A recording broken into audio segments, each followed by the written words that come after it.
2021 is wrapping up and it leaves behind a legacy of fantastic wrestling matches, whether it be from WWE, New Japan, AEW, or many other places. Wrestling fans look back on a steady year of performances. It's had something for everyone, whether it be technical masterpieces, death matches, or blockbuster main event matches. It's had everything. So let's look back at our top 10 matches, starting off with number 10, Kenny Omega versus Bryan Danielson at Dynamite Grand Slam. This was just incredible. The closing moments were a dream match we thought we'd never see playing out. Watching this bout back, and from start to finish, it was just brilliant. The goosebumps at the start, listening to the crowd, and the 5-star rating. Booking wise, AEW were in a tough position, and a draw was a result that not many people saw coming, but in the end it worked really well. And yeah, for the match itself, it was just brilliant. Both men going at it, signature spots, and it was an absolute classic, and it has to be considered one of the best of 2021. Number 9 was Adam Cole vs Karl O'Reilly at TakeOver 36. The Undisputed Era will forever be synonymous with NXT 1.0, and this was easily a feud that could have been given NXT Championship spotlight, and it held its own with Cross and Balor on that card. The two former UE pals played second fiddle to that match. But yeah, the wrestling they put on was an absolute classic. Going for it with all the storyline as well, from start to finish, it was just enjoyable and an absolute classic. And it finally resulted in Karl O'Reilly toppling Adam Cole, and that's what we all wanted to see. But moving on then to number 8, Thunder Rosa versus Britt Baker at St. Paddy's Day Slam. Baker and Rosa stands out as the best lights out match to date in AEW for any gender. Even the likes of Moxley, Janela and Suzuki, often with blood involved, couldn't match this. The image of a bloody Britt Baker smiling through the blade job was on par with Austin's WrestleMania 13 Crimson mark. This match will be historic for AEW. The quality of it, the violence, and yeah, for a Dynamite match, you just really couldn't ask any more. It really was groundbreaking for AEW with this match, and as I say, it will be long remembered. But moving on then to Walter vs Ilya Dragunov at TakeOver 36, representing the NXT UK band on the big stage. This was their time to shine. Personally, I did prefer their championship match from the year before, but this still certainly lived up to expectation with long-term booking and the violence of the match.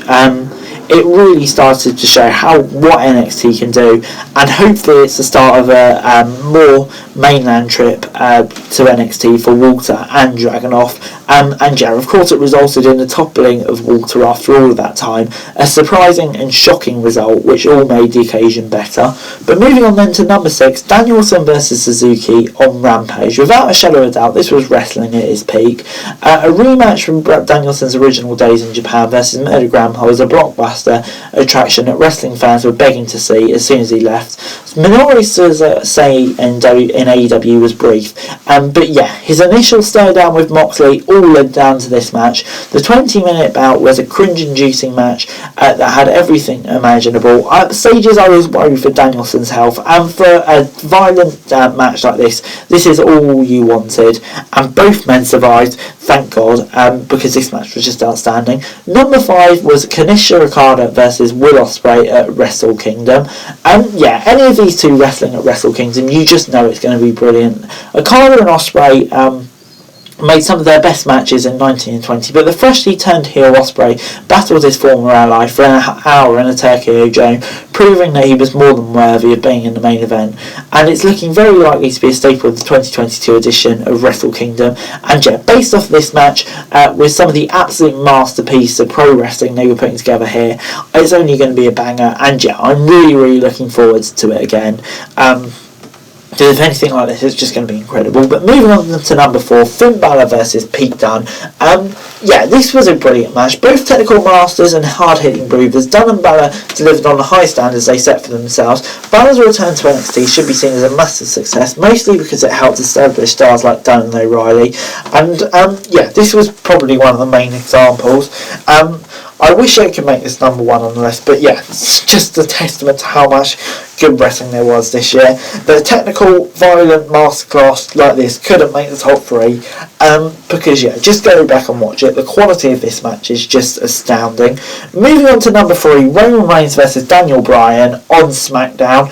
Most wrestlers are best remembered for their final dance in WWE, and Bryan had lost his impression with this match. Bryan himself had admitted he wasn't sure why he was included as part of the WrestleMania main event, but this storyline made it worthy. Roman Reigns standing tall, but Bryan messed it all in his ring, leaving up to a high night and giving Roman Reigns a spectacular match, and leaving him as the guy in WWE. Say what you will, but yeah, this was an absolute belter of a main event, and it just shows that WWE can put it on when 2 wrestlers are giving time. More of this please in 2022 WWE. But before moving on to number 2, Will Ospreay versus Shingo Takagi at Dunne 2021. I've always spoken about Will Ospreay and said just how he's good, but yeah, the role of Takagi in this match is just so underrated.